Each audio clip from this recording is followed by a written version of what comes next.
মানুষ ভাবে শৈশব নাকি জীবনের সেরা সময়। আমার মনে হয় শৈশবই মানুষকে গড়ে তোলে, ভালো দিক থেকে, আবার কখনো খারাপ দিক থেকেও। রিমানের সাথে আমার সম্পর্কটা শুরু হয়েছিল অদ্ভুত। ও ছিল ভদ্র, শান্ত, কারোর সাথে ঝগড়া করতো না। আর আমি ছিলাম ছোট্ট একটা ঝড়। যখন ও আমার খেলনা ঠিক করে দিত, আমি উল্টে বলতাম, আমার জিনিসে হাত দিবি না। যখন ও আমার জন্য দৌড়ে দৌড়ে পানি এনে দিত, আমি বলতাম, তুই কে রে আমার সেবা করার?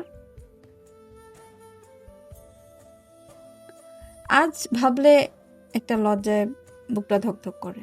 সে শুধু আমার ভালো চেয়েছিল, কিন্তু আমি তাকে অপমান করতে অভ্যস্ত হয়ে গিয়েছিলাম। বয়স বাড়ার সাথে সাথে আমার রূপ, বুদ্ধি, আত্মবিশ্বাস সবই বাড়ছিল। আমার মনে হতো আমি অন্যদের থেকে আলাদা, আমি সবার উপরে। কিন্তু সত্যি হলো, আমি ভেতর থেকে ছিলাম খুব ভঙ্গুর, খুব রাগী, খুব অহংকারী। একদিন আমাদের একটা পারিবারিক অনুষ্ঠান ছিল। সেখানে রিমান আমাকে চুপচাপ অনুসরণ করছিল, যেন কিছু বলতে চায়। আমি ঘুরে তাকিয়ে বলেছিলাম, তুই আমার পেছন পেছন ঘুরছিস কেন রে? বিরক্ত লাগে, যা এখান থেকে। মুহূর্তের জন্য ওর চোখে কেমন যেন ব্যথা দেখেছিলাম, কিন্তু আমি সেদিকে তাকাইনি আর। আমার বন্ধুরা হাসছিল, আর আমি ভাবছিলাম খুব বড় কিছু করে ফেলেছি। আজ যদি ফিরে যাই, নিজেকে বলতাম, আফিয়া থেমে যাও, মানুষকে অপমান করে কেউ বড় হয় না। কলেজে ওঠার পর আমার পৃথিবীটা বদলে গেল। নতুন বন্ধু, নতুন পরিবেশ, নতুন স্বপ্ন। আমি এসবের মধ্যে ডুবে গিয়েছিলাম। রিমন তখনও খুব সাইলেন্ট। দূর থেকে দেখতো, কোনো কাজে সাহায্য করত, কিন্তু এগিয়ে এসে বলতে পারতো না, আফিয়া আমি তোকে পছন্দ করি। সে সবসময় ভদ্রভাবে সরে দাঁড়াতো। এই ভদ্রতা আমি বুঝিনি তখন। হঠাৎ একদিন মা বলল, শোন আফিয়া, তোর জন্য একটা কথা ভাবছি আমরা। আমি তখন কিছুই বুঝিনি। কয়েক ঘন্টা পর বুঝলাম, তা ছিল আমার বিয়ের সিদ্ধান্ত।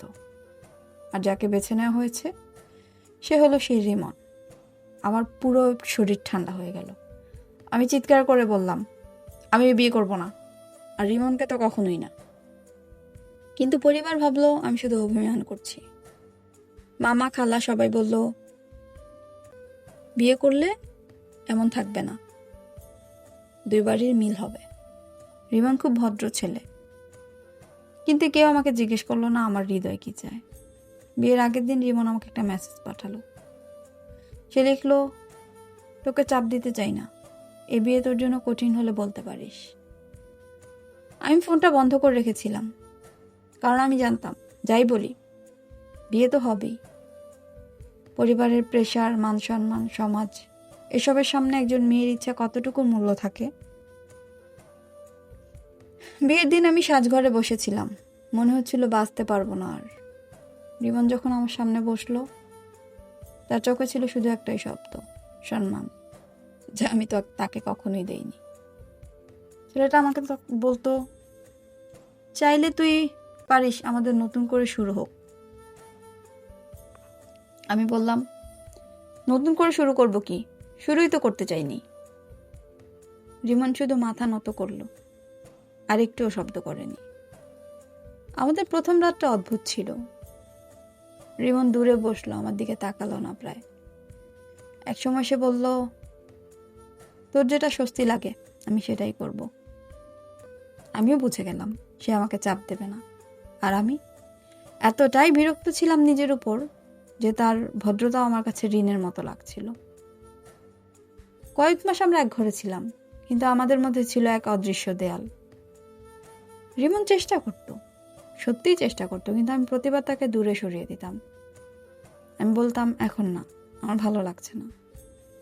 রিমন কখনো রাগ করতো না, কিন্তু তার চোখে একরকম ব্যথা ছিল। ধীরে ধীরে সে কম কথা বলা শুরু করলো, কম চেষ্টা করা শুরু করলো। আজ বুঝি, কেউ বারবার দূরে সরিয়ে দেয়, একসময় সে সত্যিই দূরে চলে যায়। রিমন আর আগের সেই শান্ত মানুষ রইল না। সে অফিসে বেশি সময় থাকতে লাগলো, রাতে দেরি করে ফিরতো, মোবাইলে লক দিত, মেসেজ এলে মুখে অদ্ভুত হাসি ফুটে উঠত তার। আমি জিজ্ঞেস করলে বলতো, অফিসের কাজ। কিন্তু আমি জানতাম এটা শুধু কাজ নয়। একদিন তার ফোনে দেখি রিয়া। হাড়চিন হওয়া কাঁপাসে। আমার মাথা ঘুরছিল, হাত কাঁপছিল। আমি বুঝে গেলাম সারা জীবনে সবচেয়ে বড় ভুল আমি করেছিলাম। আমি তাকে এতটাই দূরে সরিয়ে দিয়েছি যে সে অন্য কারো কাছে আশ্রয় খুঁজে নিয়েছে। যে কথাগুলো আমাদের মাঝে কখনো হয়নি সেগুলোই দেখলাম রিয়া আর রিমনের মধ্যে হচ্ছে। মিস ইউ, আজ একটুকু দেখা করি। তোমার হাসি আমার দিনটা ভালো করে দেয়। তোমাকে ছাড়া থাকতে পারি না। আর আমি ভাবতাম এই কথাগুলো তো একসময় আমার জন্যই ছিল, আর আমি তাকে দূরে সরিয়ে দিয়েছি। কিন্তু আমার ভেতরে ঝড় উঠল। সে রাতে আমি নিঃশব্দে কাঁদলাম রিমনের পাশে শুয়ে। সে আর আমার দিকে তাকালোও না। আমাদের মাঝে যেন বরফের দেয়াল। আমি চোখ বন্ধ করে শুনতে পাচ্ছিলাম রিমনের ফোনে বারবার নোটিফিকেশন, রিয়ার মেসেজ হয়তো। সে ফোন হাতে নিয়ে চুপচাপ মুচকি মুচকি হাসছিল, আর আমি পাশে শুয়ে চোখের পানি লুকানোর চেষ্টা করছিলাম। এতদিন ধরে আমি ভাবতাম রিমন আমার জীবনে একটা ভার, কিন্তু সেদিন প্রথমবার মনে হলো যাকে এতদিন তুচ্ছ করেছি, সম্মান দেইনি, সে মানুষটা আমার জীবনের সবচেয়ে বড় শূন্যতা। আমি কি তাকে ভালোবাসতাম না? বাসতাম, কিন্তু আমি নিজেই তা বুঝিনি। অহংকার আর রাগ সেটাকে চাপা দিয়ে রেখেছিল, যেন ঝড়ের আগে নীরবতা। সেদিন রাতে আমি সিদ্ধান্ত নিলাম আমি রিমনকে ফিরিয়ে আনবো, যেভাবেই হোক আমার ভুলগুলো ঠিক করব। কিন্তু আমি জানতাম না তাকে ফিরিয়ে আনার জন্য আমার ভিতরে যে আগুন জ্বলবে তা একসময় বিস্ফোরণে পরিণত হবে, আর সেই বিস্ফোরণই আমাকে ঠেলে দেবে একটা সিদ্ধান্তে যা আমি জীবনে কখনো ভাবিনি। আমি নিজে রিমনকে জোর করে টেনে নেব, কারণ তাকে হারানোর ভয় আমাকে অন্ধ করে দেবে। এটা ছিল ঝড়ের আগে সে ভয়ানক নীরবতা। রিমনের ফোনে রিয়ার নাম দেখার পর সেই রাতে ঘুমটা ছিল যেন বিষাক্ত। সকালে উঠেই দেখি রিমন আগেই বেরিয়ে গেছে। আমি রান্নাঘরে দাঁড়িয়ে চা বানাচ্ছিলাম। হঠাৎ মনে হলো রিমন আমার সাথে আজ দেখা না করেই চলে গেল। সে তো এমন করতো না আগে। এখন সে তাড়াহুড়ো করে বেরিয়ে যায়, হয়তো রিয়ার সাথে দেখা করতে।